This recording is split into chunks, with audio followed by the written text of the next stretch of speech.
오늘도 창신교회에 나와 예배하는 여러분 모두에게 하나님의 크신 은혜와 평강이 함께하기를 축복합니다. 우리 주변에 계신 분들과 함께 인사 나누도록 하겠습니다. 오늘도 잘 오셨습니다. 오늘도 잘 오셨습니다. 함께 예배하는 모두에게 하나님의 큰 은혜가 임하기를 소원합니다. 요즘 곳곳을 보면 반려견이나 반려묘를 키우는 사람들이 부쩍 많아졌습니다. 집 주변이나 공원을 산책하다 보면 참 많은 분들이 이렇게 반려견, 반려묘와 함께 거니는 모습을 보게 되는데요. 저도 며칠 전에 이렇게 집 주변을 걷다가 어떤 아주머니께서 유모차를 끌고 가시는 것을 보았습니다. 그러면서 아이고 우리 아기 이러길래 저는 늦둥이를 보셨나 싶었습니다. 근데 왜 그럴까 해봤더니 강아지 3마리가 타고 있는 겁니다. 강아지를 보고 우리 애기 하는 모습을 보니 참 그 모습이 인상적이었습니다. 요즘 TV에도 부쩍 이런 동물들과 함께하는 프로그램들이 많아진 것을 보게 됩니다. 참 귀엽고 사랑스럽습니다. 작은 강아지들이, 그 귀여운 강아지들이 주인 품 안에 안겨서 편안하게 있는 모습을 보면 참 그렇게 예뻐 보일 수가 없습니다. 작은 강아지뿐만 아니라 맹견들, 큰 개들도 밖에서는 사납게 지저댑니다. 그리고 자신을 위협하는 사람을 바라보면서는 사나운 이빨을 드러냅니다. 그런데 주인 앞에서는 꼬리를 흔들고 벌러덩 누워서 자신의 배를 보이며 온갖 애교를 떠는 모습도 보았습니다. 개가 자신의 배를 보인다는 것은 복종한다라는 의미가 있다고 하더군요. 그 사납고 큰 맹견이 벌러덩 누워서 애교를 부리고 자기의 배를 보여주는 모습을 보면서 개가 그냥 주인의 말을 듣는 정도가 아니라 정서적 교감을 하고 있구나라고 하는 생각까지 들곤 합니다. 실제로 사람들의 이야기를 들어보면요, 어떤 분들은 사람보다 낫다라고 이야기합니다. 사람은 자기의 말도 잘 듣지도 않고요, 자기에게 상처 주기도 하고요, 사랑을 베풀어도 베푼 만큼 돌아오지 않습니다. 그런데 강아지들은 어떻습니까? 사랑을 주면 사랑을 준 만큼 어쩌면 그 이상으로 자기에게 돌아온다고 합니다. 자기의 말도 잘 듣습니다. 그리고 자기와 함께하는 그 시간들이 너무 즐겁다고 합니다. 밖에 나갔다 돌아오면 식구들 그 누구도 반겨주지 않는데 제일 먼저 달려와서 꼬리를 흔들며 자기를 맞이하는 그 강아지를 보노라면 그렇게 기쁠 수가 없고 사람보다 낫다라고 그렇게 이야기를 합니다. 요즘은 이렇게 개와 고양이들이 사람과 가까이 지내고 있지만 오늘 본문의 배경인 이사야 선지자 그 시대에는 소와 나귀가 사람과 가까이 지냈나 봅니다. 그래서 이사야서 1장 3절 말씀을 보게 되면 소는 그 임자를 알고 나귀는 그 주인의 구유를 안다라고 말씀하고 있습니다. 마치 강아지와 고양이가 주인을 알고 밖에서는 사납게 굴던 그 큰 맹견도 주인 앞에서는 벌러덩 누워서 애교를 부리고 주인의 마음을 이해하고 주인과 함께 정서적 교감을 나누었듯이 이사야 1장 3절에서는 소는 그 임자를 알고 나귀도 그 주인을 안다. 소와 나귀도 주인의 모습을 보면서 정서적 교감을 하고 그 마음을 이해하고 그 말에 순종한다라고 하는 말이죠. 그런데 1장 3절 후반절 말씀을 보게 되면 그러나 이스라엘은 알지 못하고 나의 백성은 깨닫지 못하는도다 라는 말씀이 이어져 나옵니다. 소와 나귀는 주인을 알고 주인의 음성에 귀 기울이며 복종하지만 그러나 이스라엘 백성들은 여호와를 알지 못하고 주인 되신 하나님께 순종하지 않는다라고 하는 말씀입니다. 하나님의 탄식이 나왔던 것이죠. 그러나 하나님께서는 아무리 이렇게 탄식한다 할지라도 소와 나귀가 주인의 음성을 듣고 순종하지만 이스라엘 백성들은 그렇지 못하는 모습을 보면서도 하나님께서는 그래도 소와 나귀가 사람보다 낫다라는 말씀을 하지 않으십니다. 여전히 인간들을 사랑하고 그들이 하나님 말씀을 듣고 그들이 하나님께로 돌아올 때까지 기다리시는 하나님의 모습. 죄를 짓고 주인의 음성을 알아듣지 못하고 하나님께 복종하지 못했던 그 사람들을 여전히 사랑하셔서 이사야 선지자를 보내주셨습니다. 오늘 본문은 위대한 선지자 이사야가 소명을 받는 그런 내용을 담고 있습니다. 오늘 이사야서 6장 1절의 시작은 우시야가 죽던 해라고 나오고 있습니다. 우시야는 남유다의 매우 탁월한 그런 왕이었습니다. 16세에 왕이 되어 52년을 통치하면서 나라를 부강한 나라로 만들었습니다. 중농 정책을 펴면서 모든 백성들이 함께 잘 살 수 있도록 빛을 맞이하였습니다. 그리고 여러 가지 무기를 만들었고 군사 조직을 개편하였고 또 군사적인 모든 상황들을 조직적으로 잘 관리하면서 그동안 이스라엘과 남유다를 괴롭히고 여러 대적들을 막 싸워 이길 때에 특별히 블레셋과의 전쟁에서 크게 승리하였습니다. 블레셋과의 전쟁에서 승리뿐만 아니라 우시야 시대 때는 암몬에게서 조공을 받아오기도 하였습니다. 지금까지 조공을 바친 적은 있었지만 이스라엘 백성들이 다른 나라로부터 조공을 받은 적은 그렇게 많지 않았습니다. 그뿐만 아니라 아라비아 지역까지 외교 통상을 확대하였고 에시온 게벨이라고 하는 것을 큰 항구 도시로 키워서 국제 무역이 성장할 수 있도록 그렇게 하였습니다. 그로 인해서 남유다가 그리고 우시야 왕의 그 이름이 애굽에까지 그 이름과 능력이 전해지고 인정받을 정도로 우시야 왕의 리더십은 탁월했고 그가 펴는 모든 정책들이 그 나라를 부강하게 하고 힘있게 하는데 큰 공헌을 했습니다. 그로 인해서 남유다 백성들은 이 우시야 왕을 존경하고 따르기 시작합니다. 최고의 왕이라고 말하면서 남유다 시대에 전성기를 마련하였습니다. 그런데 이렇게 능력이 있던 우시야가 기원전 739년에 죽게 됩니다. 우시야 왕의 죽음, 그것은 이스라엘의 남유다의 위기였습니다.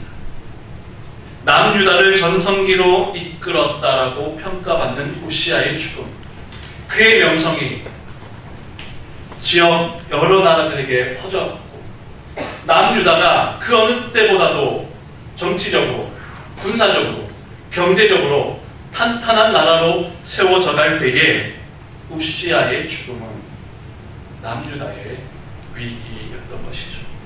누가 과연 우시야처럼 우리나라를 이끌어갈 수 있을까? 누가 과연 우시야처럼 우리를 잘 먹고 잘 살 수 있도록 해줄까? 남유다의 많은 사람들은 걱정하고 안타까워했습니다. 그러나 남유다의 위기는 우시야의 죽음이 아니었습니다. 우시야 시대의 번영은 여러 가지 부작용을 낳게 됩니다. 경제적으로 풍요로워지다 보니 백성들은 사치와 향락에 빠지게 됩니다. 종교적으로 부패하기 시작하였고 하나님을 멀리하게 되는 그런 죄를 범하게 됩니다. 다른 나라들로부터 조공을 받아오다 보니 그들의 마음이 교만해지면서 우리 힘으로 이런 업적들을 이루었구나 교만해지고 그들의 마음은 하나님으로부터 멀어집니다. 당시 많은 사람들이 우시야 왕을 칭송할 때에 우시야도 그만 교만해지게 되죠. 역대하 26장 16절 말씀을 보게 되면 우시야가 강성해짐에 마음이 교만하여 하나님께 범죄하였다라고 말씀합니다. 어떻게 그가 교만해졌는가? 우시야는 말년에 제사장이 드려야 할 분향을 자기가 직접 하겠다라고 나섭니다. 그 당시 아무리 힘있는 왕이라 할지라도 왕은 왕의 역할이 있었고 제사장은 제사장의 역할이 있었습니다. 왕이 제사장의 역할을 하려 했던 것을 하나님께서는 결코 용납하지 않으셨습니다. 그래서 많은 제사장들이 우시아 왕을 말렸습니다.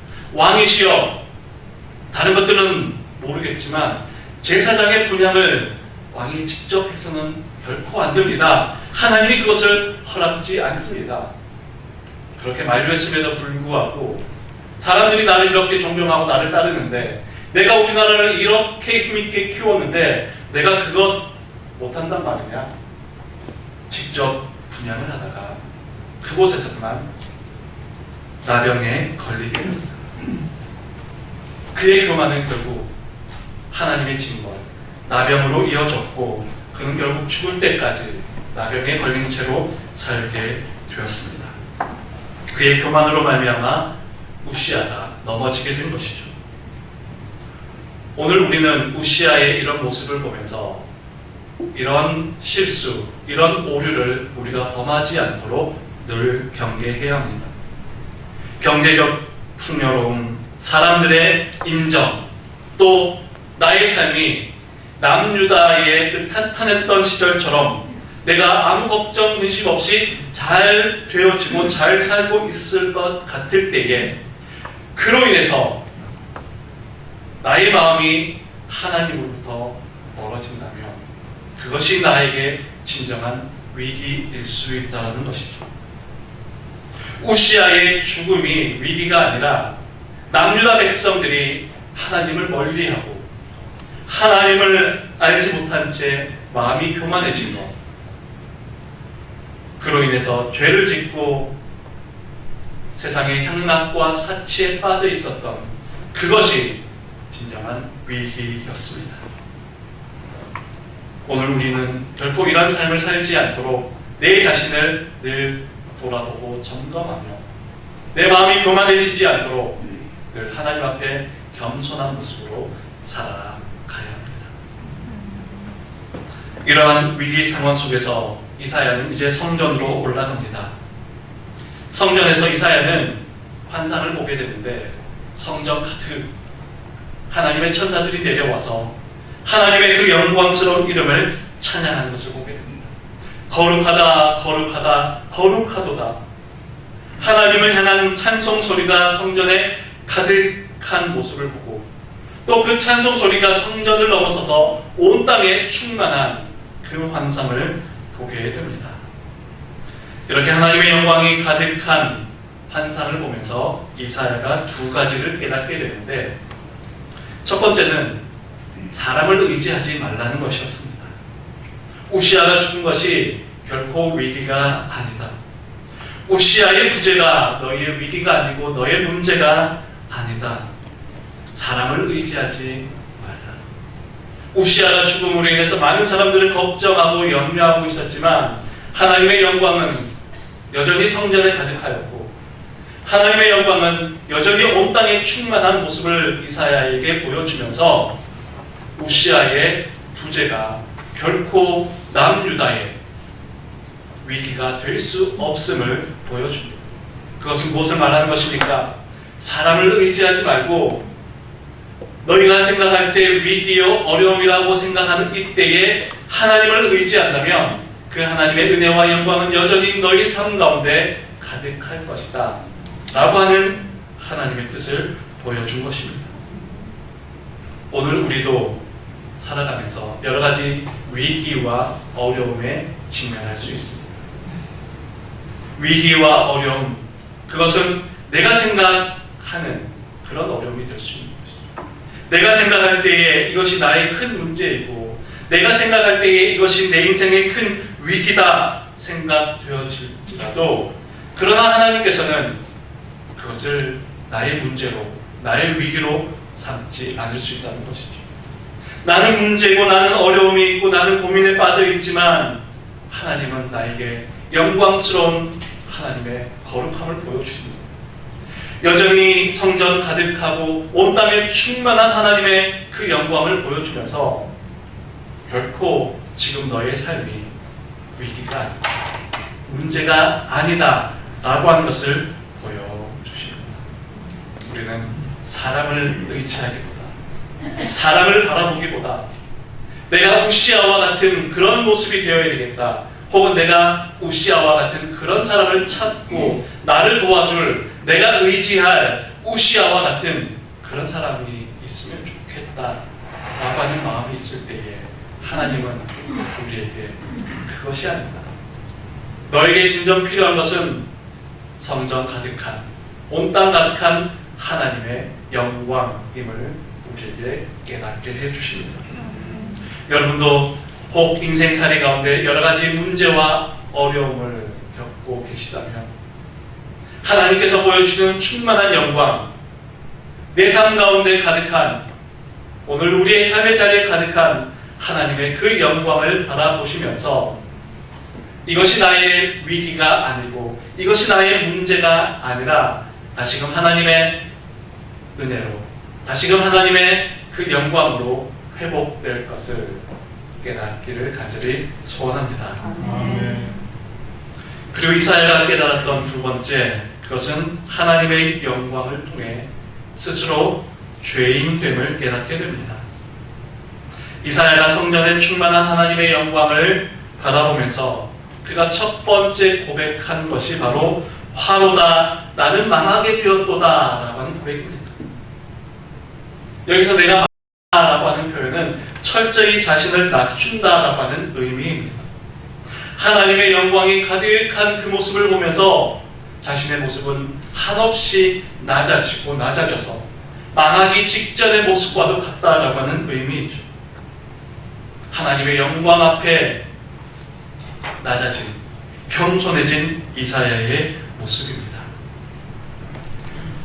예수님께서 물고기 잡는 시몬을 찾아가셨습니다. 그리고는 말씀하셨죠. 나를 따라오너라. 나를 따라오너라 라고 하신 이 예수님의 말씀에 시몬 베드로의 대답이 무엇이었습니까? 내가 어디로 따라가야 됩니까? 이 물고기 잡던 일들은 어떻게 해야 됩니까? 내가 주님을 따라간다면 우리 식구들은 어떻게 해야 됩니까? 요거 다 마무리하고 요거 다 정산하고 따라가도 되지 않습니까? 이런 말을 하지 않았습니다. 나를 따라오너라 라고 하신 예수님의 말씀에 시몬의 대답은 나는 죄인입니다. 나는 죄인입니다. 나를 떠나십시오. 하나님을 만나게 될 때에 우리의 첫 번째 나타나는 반응은 내가 죄인임을 깨닫는 것입니다. 마치 거울을 바라보는 것처럼 내 존재가 어떠한지를 깨닫게 되는 것이죠. 거울을 바라볼 때에 내 얼굴에 무엇이 묻어있는지, 내 머리카락이 어떻게 뭉클어졌는지, 내 옷이 어떻게 삐뚤어져 있는지를 보게 되는 것처럼 우리가 하나님의 영광을 마주하게 된다면 나는 스스로 죄인임을 깨닫게 됩니다. 자기 연약함을 인식하게 된다는 것이죠. 이사야는 이처럼 하나님의 영광을 경험하고 자신의 죄인됨을, 자신의 연약함을 깨닫게 되었던 것입니다. 그러면서 또한 이야기합니다. 나는 입술이 부정한 사람입니다. 천사들이 성전 가득한 곳에서 거룩하다, 거룩하다, 거룩하다 라고 하는 모습을 보면서 자신은 그렇게 하나님을 찬양할 수 없는, 내 입술이 부정한 그런 연약한 존재임을 깨닫게 되었습니다. 나는 하나님을 감히 찬양할 수도 없고 나는 하나님의 말씀을 대언할 수도 없는 그런 연약한 존재입니다. 이사야의 실존적인 고백이었습니다. 오늘 우리도 하나님을 만나게 된다면 스스로 얼마나 연약한지를 깨닫게 됩니다.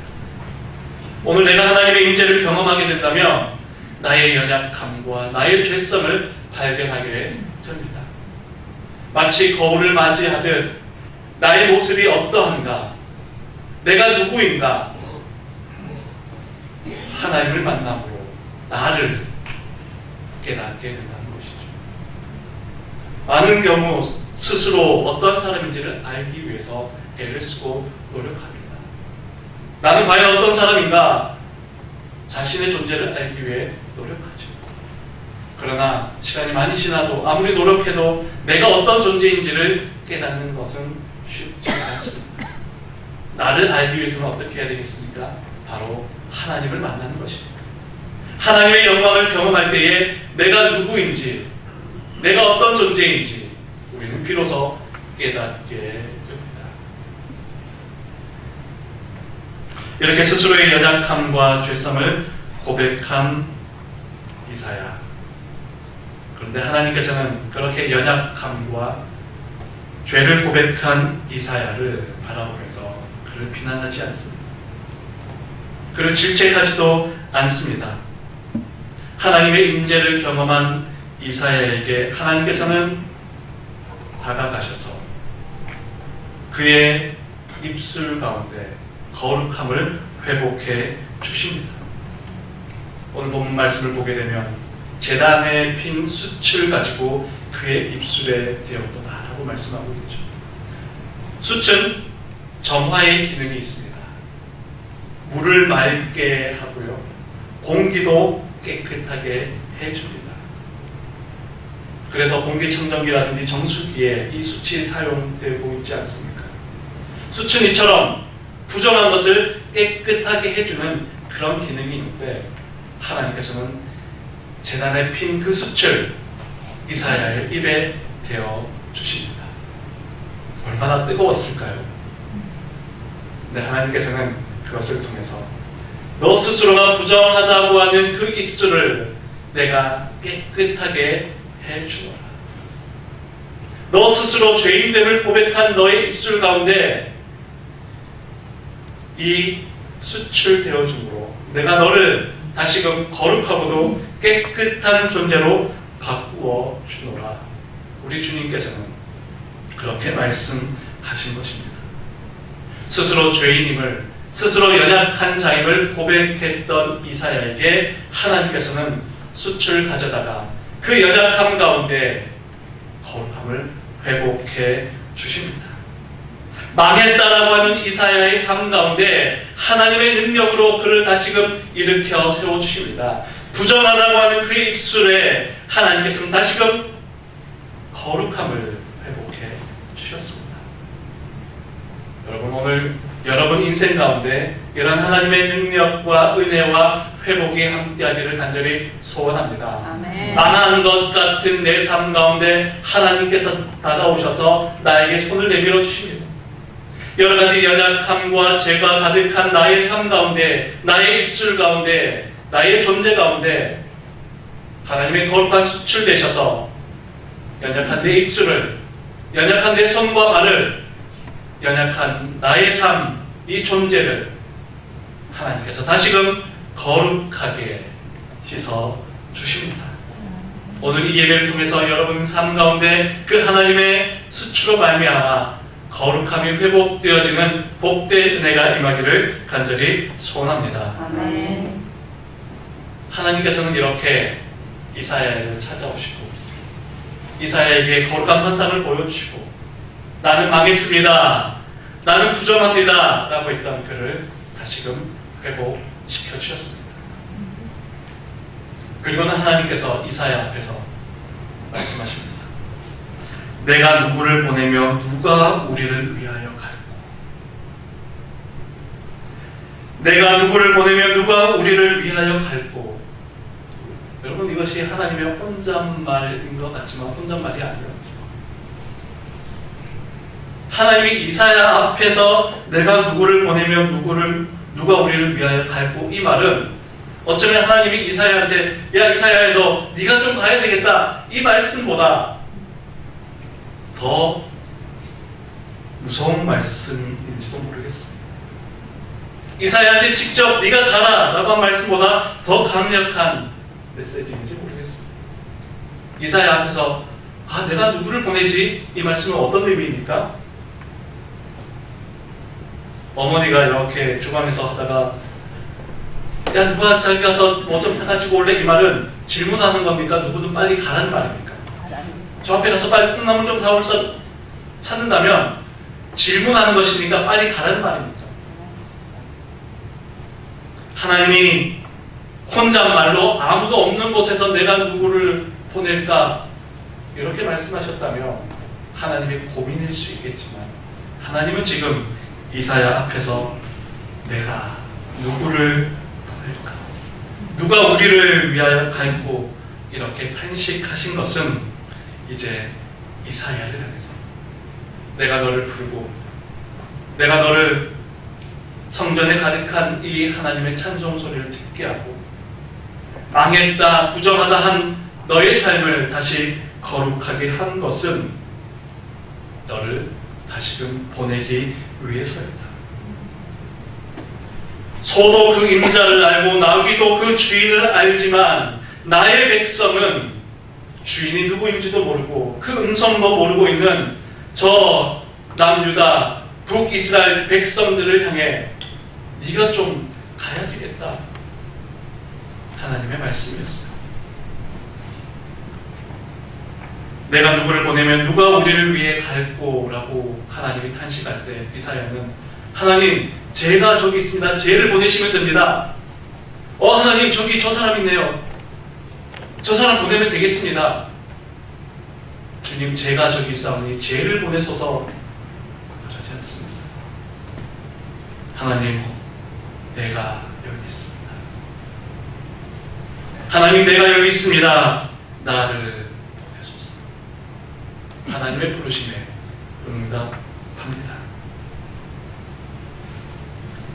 네덜란드에 신실한 그리스도인 코리텐 붐이라고 하는 분이 있습니다.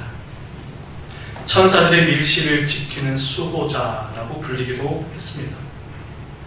2차 세계대전 나치가 유대인들을 잡아가지고 엄청난 박해를 행할 때에 코리텐 붐 여사는 그의 가족들과 함께 유대인들을 보호해주는 그런 일을 합니다.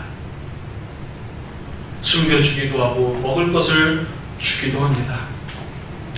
그러다가 그만 이 코리텐 붐 여사의 가족도 독일군에게 발각되어 모두가 형무소로 끌려가게 됩니다. 그곳에서 극심한 고통을 당하게 되죠. 결국 연로하신 아버지는 그 형무소에서 돌아가셨고 몸이 약했던 언니도 그곳에서 숨을 거두게 됩니다. 코리텐 붐 여사도 그곳에서 하루하루 고통을 겪으면서 하나님 이러실 것 같으면 저도 빨리 데려가 주십시오 라고 그렇게 기도했다고 합니다. 형무소에서 그는 용기 있는 사람도 아니었고 힘이 강한 사람도 아니었습니다. 건강하지도 못했습니다. 대단한 믿음을 보이지도 못했습니다. 하나님 나를 빨리 데려가 주십시오. 그렇게 외롭고 처절한 하루하루를 보내던 중 독방에서 그녀는 개미들이 방 구석에서 이렇게 기어들어다가 방 틈 사이로 숨어 들어가는 것을 보게 됩니다. 그렇게 작은 틈 사이로 숨어 들어가는 것을 보면서 그녀는 하나님의 음성을 듣습니다. 코리아, 너는 지금 피할 곳이 없다고 생각하지. 걱정하지 마. 내가 너를 지켜주마. 내가 너의 피난처가 되어주마. 내가 너를 끝까지 지켜주며 내가 너를 보호해 줄 것이다. 너가 유대인들을 보호해 주었듯이 이제는 내가 너를 보호해 주마. 하나님의 음성을 듣게 됩니다. 그 음성으로 말미암아 그녀는 다시금 믿음을 회복하고 소망을 갖게 되었습니다. 그가 독방에서 다시 나왔을 때에 많은 사람들은 독방에서 나왔기 때문에 거의 육체적으로도 만신창이가 되어 있고 정신적으로도 굉장히 무너져 있을 것이라 생각했습니다. 당시 많은 독방에 갇힌 사람들이 나올 때는 제대로 걷지도 못하고 거의 정신병자 같은 모습으로 나왔는데 오히려 코리텐 붐 여사는 얼굴에 환한 미소와 온화한 모습으로 다시 독방에서 나왔고 얼마 지나지 않아 형무소에서 석방이 됩니다. 그러면서 그녀는 다시금 하나님의 부르심을 받습니다. 전쟁의 폐허 속에서 외롭게 살아가는 이들, 전쟁 고아가 된 이들, 전쟁으로 인해 육체적 질병과 육체적 아픔이 있는 사람들, 마음의 상처가 있는 사람들, 정신적 질환이 있는 사람들, 전쟁의 잿더미 속에서 코리텐 북여사는 하나님의 부르심을 잡았고 한 사람 한 사람을 찾아다니며 그들을 보살피고 간호해주는 그런 일을 하게 되었다고 합니다. 하나님의 부르심이 그의 삶을 지속적으로 헌신과 사랑의 삶으로 이어지게 했던 것이죠. 하나님은 오늘도 우리를 향해 이사야와 같은 그런 모습으로 사람을 찾고 있습니다. 코리텐 북여사와 같은 그런 신실한 믿음의 사람을 찾고 있습니다. 폐허가 된 남유다를 구원하기 위해, 폐허가 된 그 전쟁의 잿더미 속에서 하나님의 사랑을 실천하기 위해 하나님의 믿음의 사람을 부르셨던 것처럼 오늘 이 시대를 향해서도 하나님은 내가 누구를 보내며 내가 누구를 통해 이 사랑을 전하게 할 것인가, 여전히 하나님께서는 탄식하고 고민하고 계심을 우리는 기억해야 합니다. 그 부르심에 이제 우리가 응답해야 할 때입니다. 하나님의 그 부르심에 우리가 응답하고 이사야의 고백처럼 주님 내가 여기 있습니다. 나를 부르소서. 우리를 보내시는 우리의 삶의 자리로, 우리의 가정으로, 우리의 일터로, 주변에 아직까지 하나님의 사랑을 알지 못하는 그들에게 다가가서 하나님의 사랑을 나누고 실천하는 우리 모든 창신교회 믿음의 성도들 되시길 간절히 축원합니다. 기도하겠습니다. 살아계신 하나님 아버지, 오늘 이렇게 주님 앞에 나와 하나님 앞에 예배할 수 있도록 인도하시니 감사합니다. 우리의 삶이 비록 연약하고 부족할지라도 하나님께서 우리를 부르시어 주님의 그 능력과 주님의 그 사랑으로 다시금 거룩하게, 다시금 정결하게 회복될 수 있도록 인도하여 주시옵소서. 내가 누구를 보내면 누가 우리를 위해 갈고 말씀하시는 그 주님의 음성에 순종하여 주님 내가 여기 있습니다. 나를 보내소서 응답하며 우리의 삶의 자리로, 우리의 가정과 일태로 세상으로 나아가는 그런 귀한 믿음의 백성들 될 수 있도록 인도하여 주시옵소서. 예수님 거룩하신 이름으로 기도하옵나이다. 아멘.